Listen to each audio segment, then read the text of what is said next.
Hola, ¿cómo están? Bienvenidos a un nuevo episodio de este espacio llamado Artesanía Política. Si me escuchan toser o me escuchan difónico es porque estoy más o menos agarrando un resfrío, estoy como resfriándome lentamente, entonces ya me molesta la garganta para hablar. Voy a hacer lo más que pueda, aparte porque estuve hablando un poco antes de empezar. Bueno,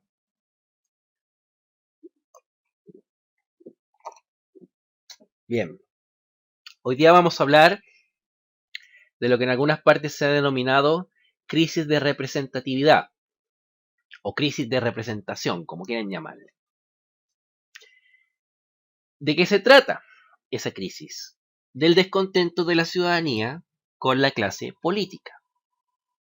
¿Cómo se manifiesta ese descontento? Bueno, a medida de las elecciones, porque en ellas vemos cada vez mayores tasas de abstención electoral, lo vemos en estos días con todas estas noticias de que los partidos políticos no encuentran las firmas suficientes para poder revalidarse ante el CERVEL.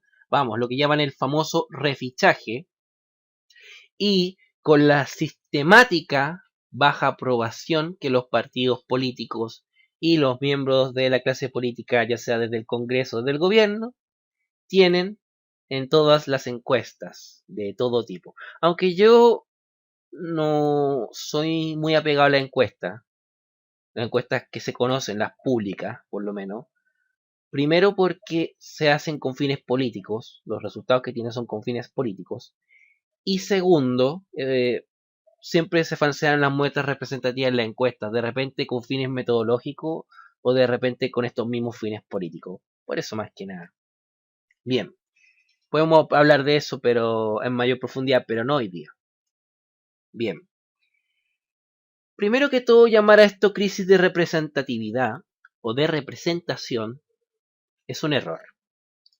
¿Saben por qué? Porque en Chile, desde 1990, que es donde rige el actual sistema político, no ha existido nunca representación de los ciudadanos por sus gobernantes. Nunca. Nunca. ¿Cómo va a haber una crisis de representación si nunca ha existido representación? Díganme eso.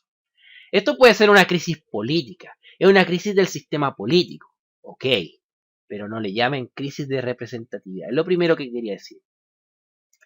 Ahora bien, hay gente que me puede decir, pero ¿cómo es posible que, por ejemplo, cuando empezó este régimen, en las primeras elecciones presidenciales, había gente que votaba pensando que en la DC, pensando en el Partido Socialista, pensando en el Partido Comunista, en fin, como que se ponían la camiseta de la democracia cristiana, se ponían la camiseta del Partido Comunista, se ponían la camiseta de Renovación Nacional?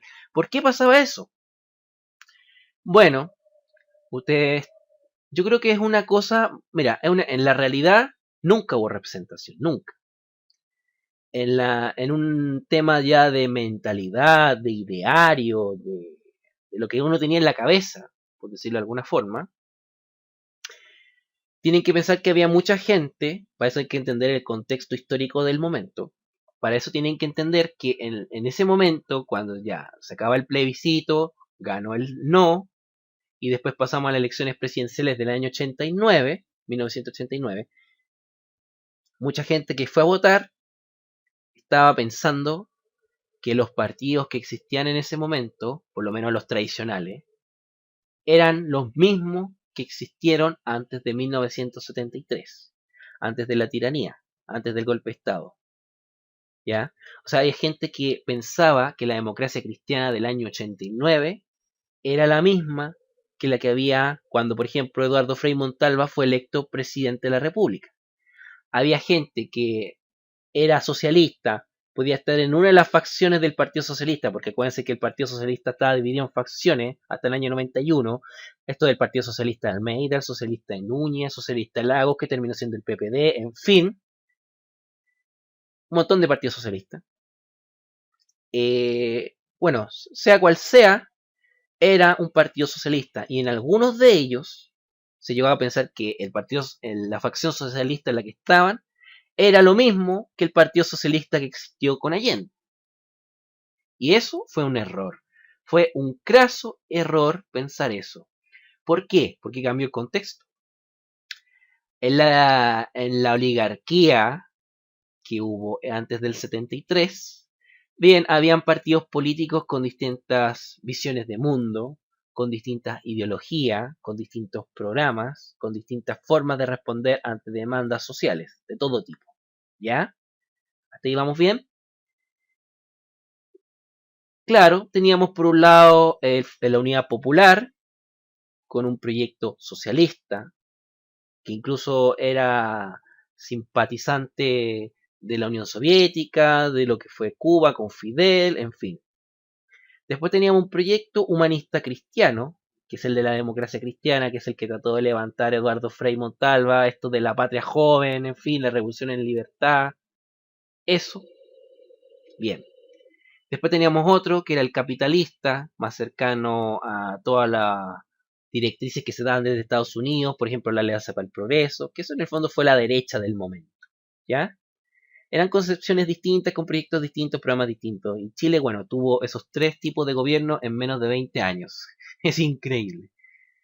Ok, pero eso cambió con la tiranía. Cambió. ¿Por qué?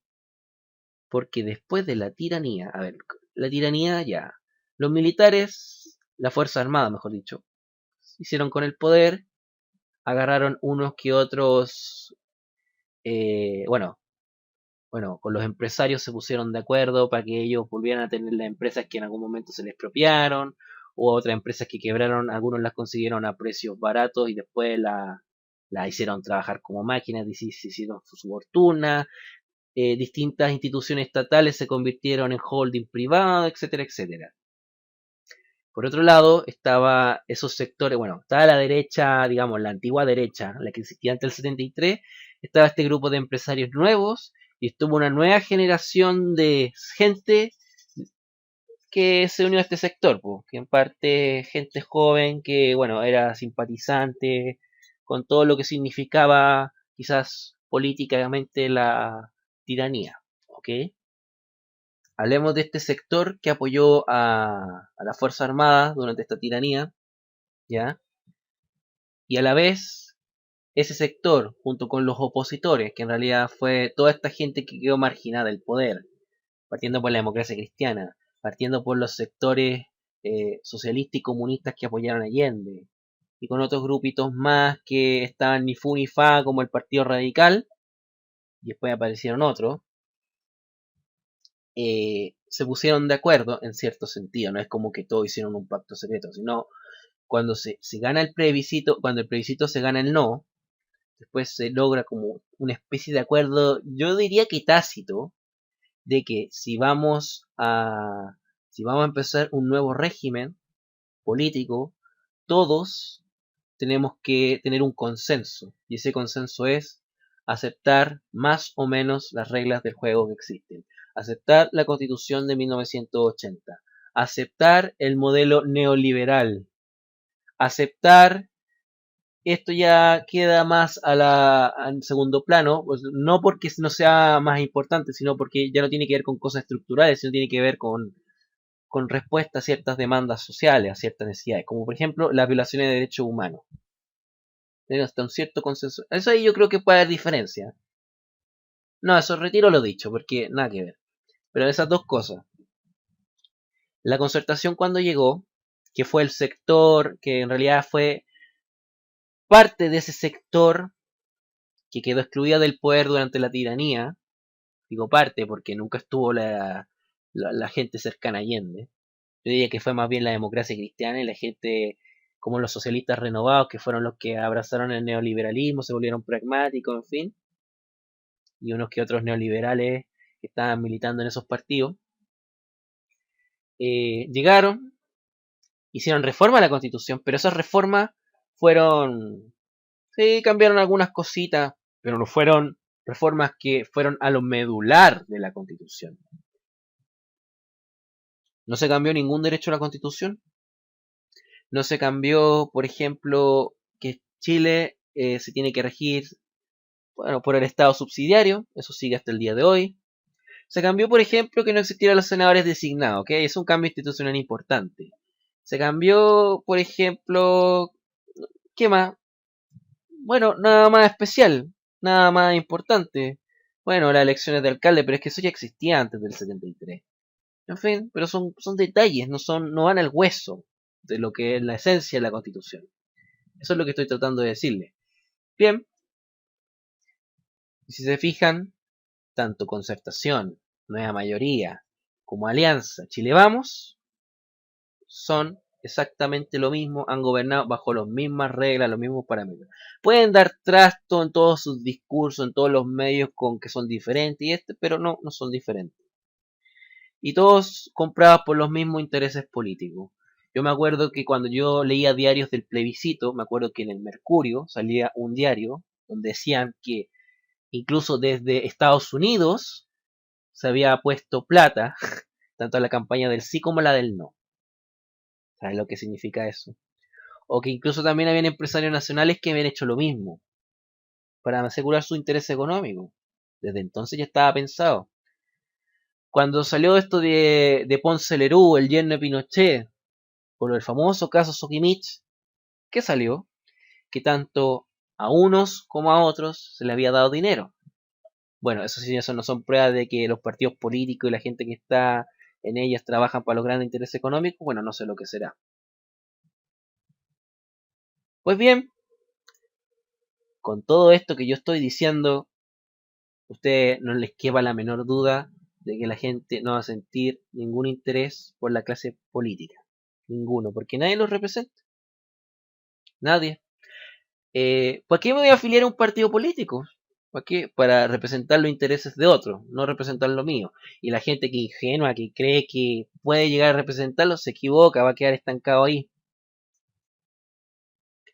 Y todos estos partidos nuevos, como Revolución Democrática, Izquierda Autónoma si llega a ser partido, o estos partidos que siempre han quedado afuera porque no son acogidos, como el Partido Humanista, el Partido Ecologista Verde, si están realmente aspirando a llegar a tener cuotas de poder, van a aspirar en realidad a qué? A ser parte de la oligarquía. Y al ser parte de la oligarquía es recoger parte de eso que van entregando los grandes intereses económicos del país. O intereses económicos quizá un poco más pequeños. No tan pequeños. Entre, entre gigantes y XL, por ponerle algún tipo.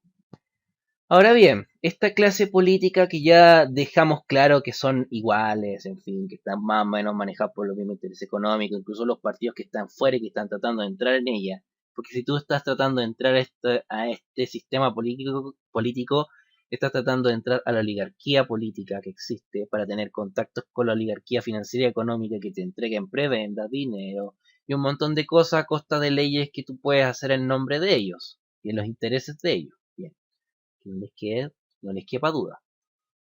Bien, a esta gente, si pudieran ser electos por nadie, lo harían. Si pudieran. Pero el problema es que no pueden. Porque si nadie los apoya, nadie les da legitimidad, se quedan sin gobierno.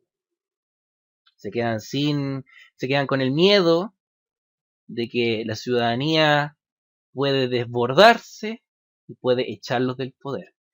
En realidad, por eso una oligarquía como esta tiene miedo a que haya menos cantidad de votantes. Solamente por eso. Ahora, ¿cuál es el problema para esta gente, esta clase política? El problema es que ellos quieren seguir trabajando para los grandes intereses económicos, quieren seguir recibiendo el dinero, las prebendas y todo lo que eso implica, pero a la vez tienen que quedar bien con la gente. ¿Y cómo lo hacen? Inventando cositas que son reformas que no cambian nada, pero parece que cambiará algo para decir que por lo menos se está mejorando este sistema político. Y es cuestión de ver. Por ejemplo, la inscripción automática y el voto voluntario entra en esa línea. ¿Qué permitió eso? Lo único que nos permitió es ver con mayor claridad. Eso es lo único que yo le agradezco a Piñera, que se aprobara en su gobierno esta ley. Claro, no depende de él, depende del Congreso, lo sé. Pero que por lo menos le diera impulso. y que se aprobara esta ley. Y que el Congreso se aprobara esta ley porque pudimos ver perfectamente la abstención como realmente era. Antes, esta abstención no es como que de la noche a la mañana apareció. Lo que pasa es que es una abstención que se viene desarrollando entre el año 88, 1988 y hoy. ¿Ya? ¿Se acuerdan de esto que yo les decía hace un rato, del año 89, que la gente se identificaba con los partidos porque creía que los partidos eran los mismos de antes del 73? Bueno, a medida que fue pasando el tiempo, mucha gente se dio cuenta de que eso no era así, de que los partidos no representaban a nadie, que solo trabajaban para las grandes empresas, los grandes intereses económicos, y de a poco se fueron desencantando. Eso fue un proceso que se viene dando desde el año 88, 1988, hasta hoy día, ¿ya? Pero como el sistema, como la inscripción era voluntaria, no obligatoria como ahora, automática mejor dicho, solamente estaba la gente en el padrón electoral que se había inscrito para votar alguna vez. Y la mayoría de la gente era míope, sobre todo los medios, porque solamente leían la abstención dentro de la gente que estaba inscrita, pensando que nunca consideran como abstención la gente que nunca se inscribió antes del 2011 para votar. ¿Ah? Si se hubiese considerado esa gente que nunca se inscribió para votar como parte de la abstención, ahí tenemos las piezas de rompecabezas que nos falta para entender cómo desde el año 88 hasta hoy día ha ido creciendo sustantivamente la abstención. Ha sido todo un proceso. Se lo doy firmado. Ahora bien, ¿cómo se le ha dado respuesta a esto? Una es volver al voto obligatorio, que eso en realidad para mí es como tapar el sol con un dedo. Eso tampoco de... Eso, mira, eso convierte el derecho político de sufragio en un deber cívico. Sufragar no es un deber cívico como siempre te pintan en la tele los días antes y durante la elección. Es un deber político, es un derecho político, quiero decir. El derecho de sufragar. Yo soy libre de sufragar por quien quiera y a la vez soy libre de no ejercer ese derecho a sufragar si no quiero hacerlo. Nadie te puede obligar a sufragar. Que eso por favor téngalo claro de una vez, porque a mí me enerva la sangre cuando escucho que es un deber cívico. Estamos tan acostumbrados a que nos obliguen a votar que decimos eso como si fuéramos una reproductora de cassettes, de CD, de vinilo, de lo que quiera, de MP3, si quieren ser más modernos. No lo es. No lo es. Señores, eso es una estupidez porque la gente que hoy día no vota, si le obligan a votar, ¿qué van a hacer? Van a votar nulo, van a votar blanco, o van a votar por alguna de estas coaliciones como el Frente Amplio que está apareciendo ahora como castigo. Ah, ya, la nueva mayoría, Chile Vamos quieren que votemos, ya, vamos a votar por la competencia de ellos para que se jodan. ¿Y se han fijado que ahora, en estos momentos, nadie habla del voto obligatorio? Como que les da la tontera por las elecciones. Yo creo que es porque algunos los que están picados porque perdieron en su respectivo distrito, de ahí, chao, vuelta al olvido. Lo otro es el voto electrónico. Yo insisto, si la gente no quiere votar porque no se siente representada por esta clase política, tú aunque le pongas una urna al lado de su cama, al lado del living de su casa, van a ir a votar. Entonces eso tampoco sirve. Lo otro que se dice, existen, esas son como las opciones que yo he escuchado. Puede que en este momento haya otra, se me ha olvidado. Otra cosa que se puede manifestar este descontento de la ciudadanía con esta clase política es, como dije antes, por el refichaje de los partidos políticos. A ver, la clase política como necesita igual a los ciudadanos para tener cierta legitimidad, porque si no tienen legitimidad, este sistema se cae a pedazos, porque si no los ciudadanos fácilmente pueden desconocer a estas autoridades, por eso la importancia de votar para ello. Necesitan hacer estas reformas donde supuestamente no hay cambios estructurales, pero da la impresión de que cambian en algo las cosas. Y aquí tenemos el refichaje de los partidos políticos. Así seremos los partidos. En los partidos hay muchos militantes que ya no están. ¿Por qué pasó esto? Porque en las últimas primarias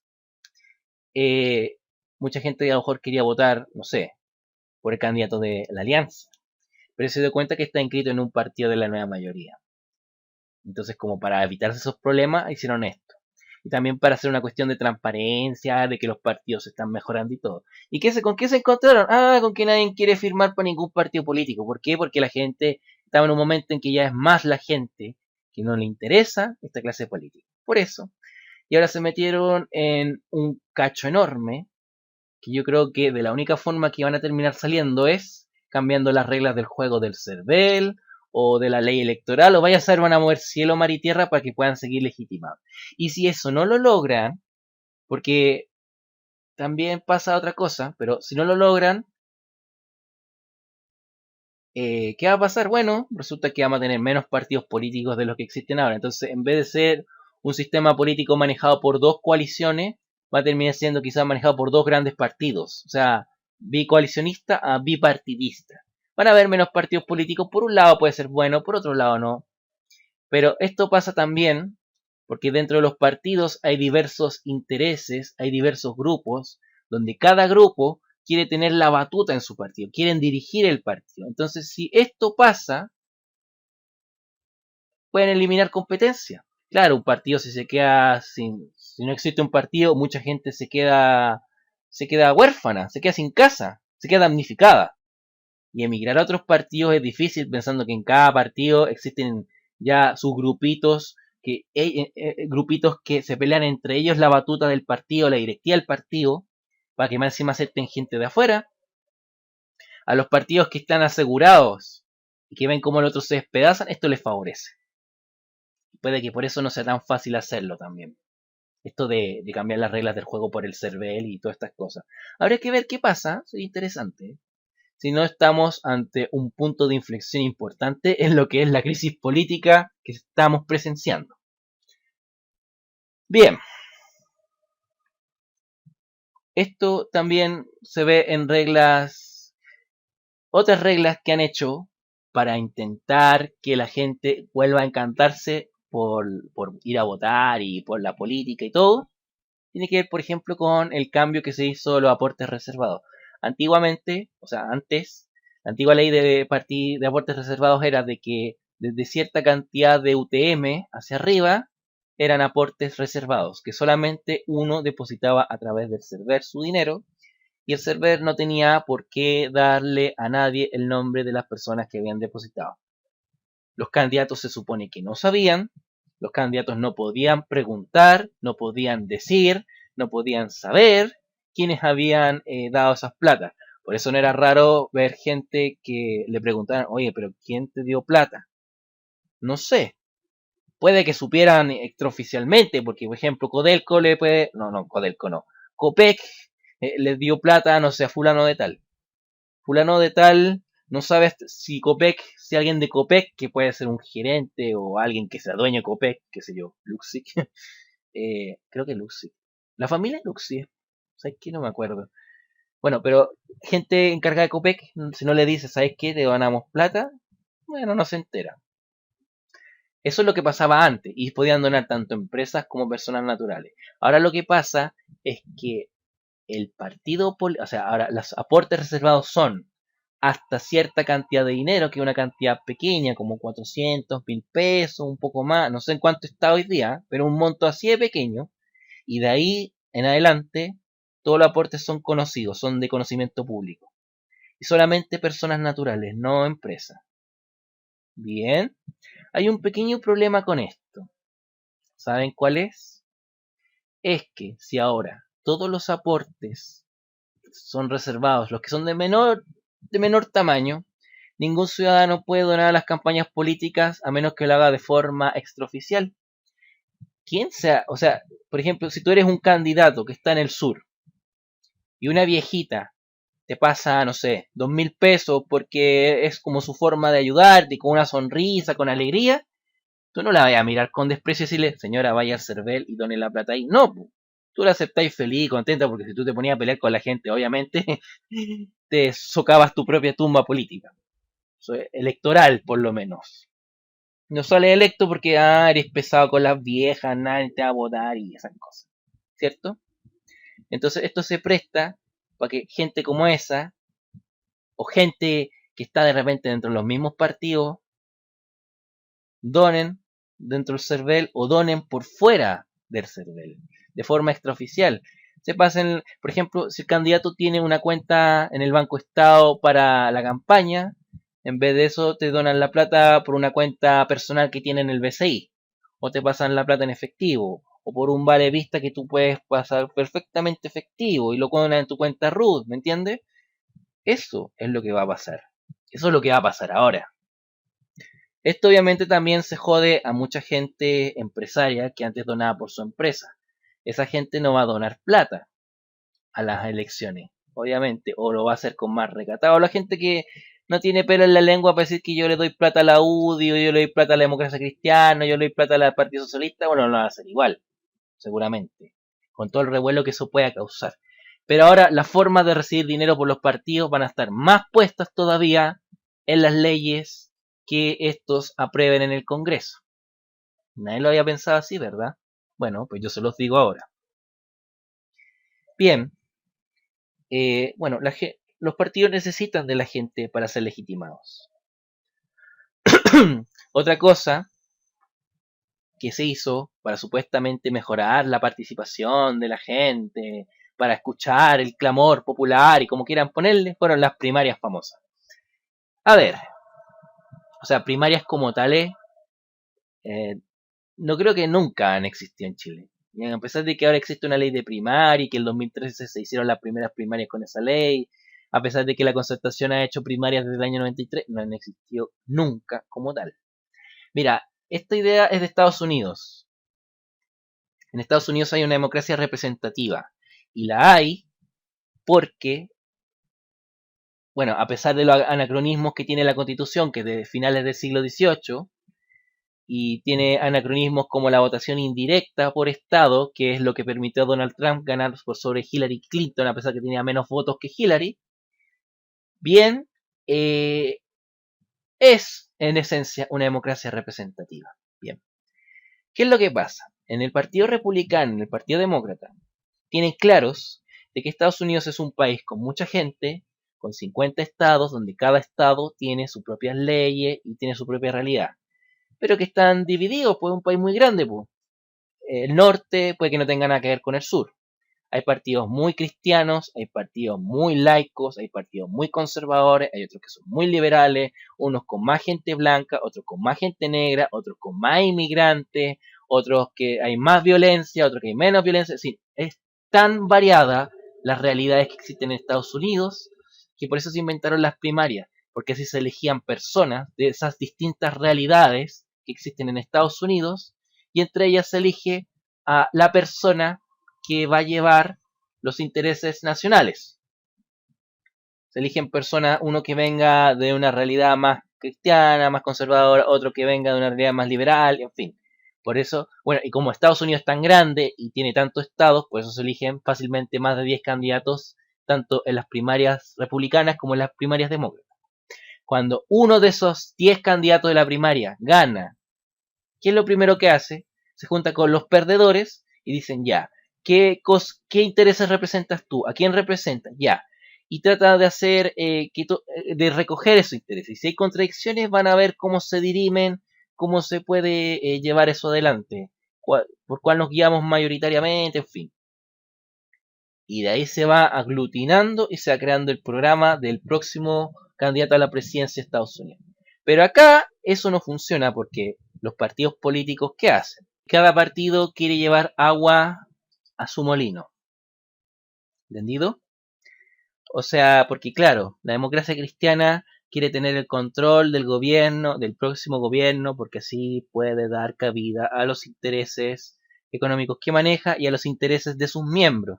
Pueden ocupar cuotas de poder que por mucho tiempo habían perdido, desde que dejaron de ser ellos el gobierno. Lo mismo puede pasar con el PPD, porque eso intentan llevar al lago, o el Partido Radical, que nunca ha tenido poder real desde que dejó de ser presidente Gabriel González Videla, y a lo mejor pueden recuperar algo de eso y dar la batuta y poner gente suya en primera fila, y en las cuotas de poder más importantes, o las que se puedan ellos repartir en la baraja. En fin. y es únicamente para eso.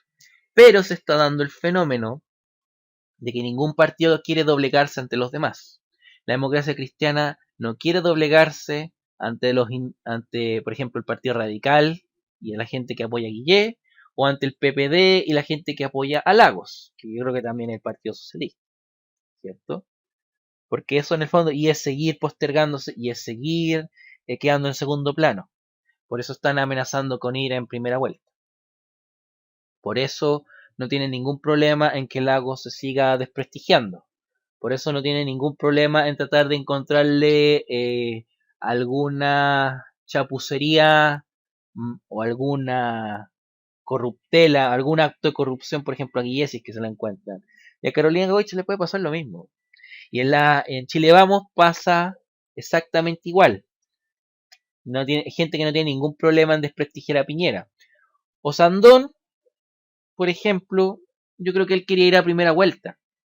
Pero como ahora vio que Piñera está tan golpeado por todas las cosas que se le han sacado últimamente, aunque ya sacarle a Piñera más cagüines, o sea, más chanchullos económicos es como, pucha, más de lo, es como que ya no te sorprende, ya, en fin.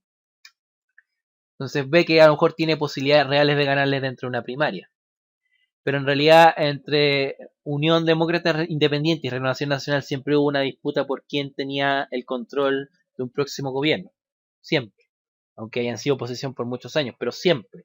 Es cuestión de ver cómo en el gobierno de Piñera se peleaban sectores más cercanos a la UDI, con sectores más cercanos a Renovación Nacional, y a la vez como esa derecha más liberal se peleaba con la derecha más conservadora, en fin, se veían las disputas. ¿Sí o no?